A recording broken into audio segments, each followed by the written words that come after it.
नमस्कार। आज हमारे सामने है B2 स्पिरिट बॉम्बर की कुछ खास तस्वीरें और उनके पीछे की कहानियां। हाँ बिल्कुल। हमारा मकसद है इन तस्वीरों के जरिए इस विमान के अलग अलग पहलू समझना। म्यूजियम में कैसा दिखता है, हवा में कैसा है, और जमीन पर भी, ऑपरेशनल बेस पर। सही, और इसका प्रतीकात्मक महत्व क्या है। तो चलिए इन स्रोतों की गहराई में उतरते हैं। शुरुआत करते हैं डेटन ओहायो के national museum of the US air force से। हाँ, वो कोल्ड वॉर गैलरी वाली तस्वीर। हाँ, वहाँ इसके मॉडल की एक तस्वीर है। क्या भव्यता है, बहुत बड़ा लगता है। हाँ, वो म्यूजियम की तस्वीर, मतलब विमान के साइज और उसके अनोखे फ्लाइंग विंग डिजाइन पर फोकस करती है। आप उसके बाहरी रूप को, वो रडार सूखने वाली कोटिंग्स को करीब से देख सकते हैं। लेकिन ये एक स्थिर नजारा है ना? हाँ, रुका हुआ सब। ये डिजाइन की बारीकियां तो दिखाता है, पर विमान का असली मकसद, उड़ान और स्टेल्थ, वो चीज वो इसमें महसूस नहीं होती। वह उतनी सही बात है। ये बस एक झलक है, पूरी कहानी नहीं। बिल्कुल। और फिर एक दूसरी तस्वीर है जो इसके असली मकसद को दिखाती है। समुद्र के ऊपर उड़ते हुए B2 का सिल्यूएट। हाँ, वो वाली। वो बैट विंग या फ्लाइंग विंग शेप कितना नाटकीय लगता है उसमें। ये तस्वीर सीधे सीधे इसकी सबसे बड़ी खासियत, मतलब स्टेल्थ, छिपे रहने की क्षमता, उसे उजागर करती है। हाँ, उसे उजागर करती है। ऐसा लगता है जैसे आसमान में कोई रहस्य तैर रहा हो। और यहाँ दिलचस्प बात यह है कि वो सैल्यूट सिर्फ दिखने में अनोखा नहीं है, वो पूरी तरह फंक्शनल है। अच्छा, कैसे? उसका डिजाइन देखिए, नुकीले कोने कम है, खड़ी सतहें भी कम है। ये सब रडार तरंगों को बिखेरने या सोखने के लिए ही बनाया गया है, ताकि पकड़ा ना जा सके। हाँ, ताकि डिटेक्ट करना मुश्किल हो जाए। तो जो तस्वीर हमें कलात्मक सी लगती है, वो असल में इंजीनियरिंग और रणनीति का कमाल है। ये हवा में लगभग गायब होने के लिए ही ऐसा बना है। वाह, हवा में लगभग अदृश्य। अच्छा, अब जरा जमीन पर आते हैं।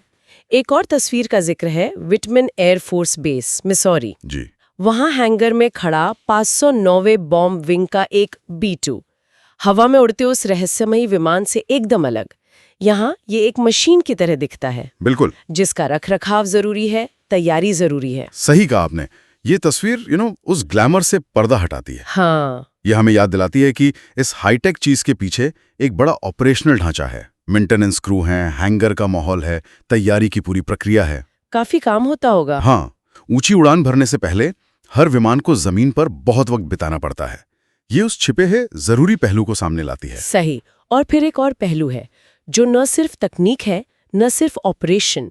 एक तस्वीर है राइट पैटरसन एयरफोर्स बेस पर। हाँ, स्पिरिट ऑफ फ्रीडम के अनावरण की। हाँ, स्पिरिट ऑफ फ्रीडम नाम के B2 के अनावरण समारोह की। ये विमान को एक अलग ही रोशनी में दिखाती है ना? अगर हम इसे बड़ी तस्वीर से जोड़ें तो ये विमान के ऐतिहासिक और कह सकते हैं सांस्कृतिक महत्व को दिखाता है। सांस्कृतिक कैसे? देखिए, स्पिरिट ऑफ फ्रीडम जैसा नाम देना, उसका औपचारिक अनावरण करना, ये दिखाता है कि इसे सिर्फ एक हथियार की तरह नहीं देखा गया। अच्छा। बल्कि एक राष्ट्रीय प्रतीक, आजादी या शायद शक्ति के प्रतीक के तौर पर भी पेश किया गया। तकनीक तो है ही, पर यहाँ कहानी सिंबोलिज्म की है, प्रतीकवाद की।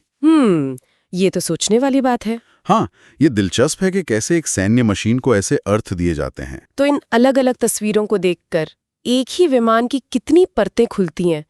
म्यूजियम का वो भव्य प्रदर्शन, हवा में उसकी स्टेल्थ प्रोफाइल, जमीन पर उसकी ऑपरेशनल हकीकत, और उसका वो प्रतीकात्मक और ऐतिहासिक महत्व भी। हर तस्वीर वाकई एक अलग खिड़की खोलती है। हाँ, और ये जानना भी जरूरी है कि ये सिर्फ चुनिंदा खिड़कियां हैं, पूरी कहानी नहीं।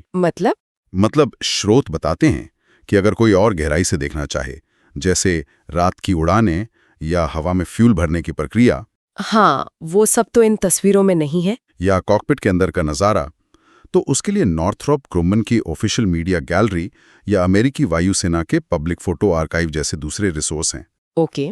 तो ये चुनी हुई तस्वीरें हमें एक कहानी जरूर बताती हैं, पर पूरी कहानी शायद और भी ज्यादा जटिल हो। तो कुल मिलाकर हमने देखा कि कैसे ये तस्वीरें B2 स्पिरिट के विभिन्न चेहरों को सामने लाती हैं, इसकी अनोखी बनावट से लेकर इसकी छिपी क्षमताओं तक, इसके जमीनी सच से लेकर इसके प्रतीकात्मक पहचान तक। हाँ, पर ये एक महत्वपूर्ण सवाल जरूर उठाता है। क्या? ये शक्तिशाली छवियां हमें क्या दिखाती हैं, ये तो साफ है, लेकिन वे क्या छिपाती हैं? ये जो विजुअल रिप्रेजेंटेशन है, यह हमारी समझ को कैसे बनाता है और कैसे सीमित भी करता है, ये सोचने वाली बात है। मतलब कि हम जो देखते हैं सिर्फ वही सच नहीं है? हाँ। क्या इन तस्वीरों के जरिए हम विमान की क्षमताओं को कुछ ज्यादा आंक लेते हैं, या शायद उसके पीछे की जो मानवीय या नैतिक जटिलताएं हैं उन्हें नजरअंदाज कर देते हैं? ये सिर्फ एक विमान की कहानी नहीं है। तो फिर ये भी है कि हम चीजों को देखते कैसे हैं और समझते कैसे हैं।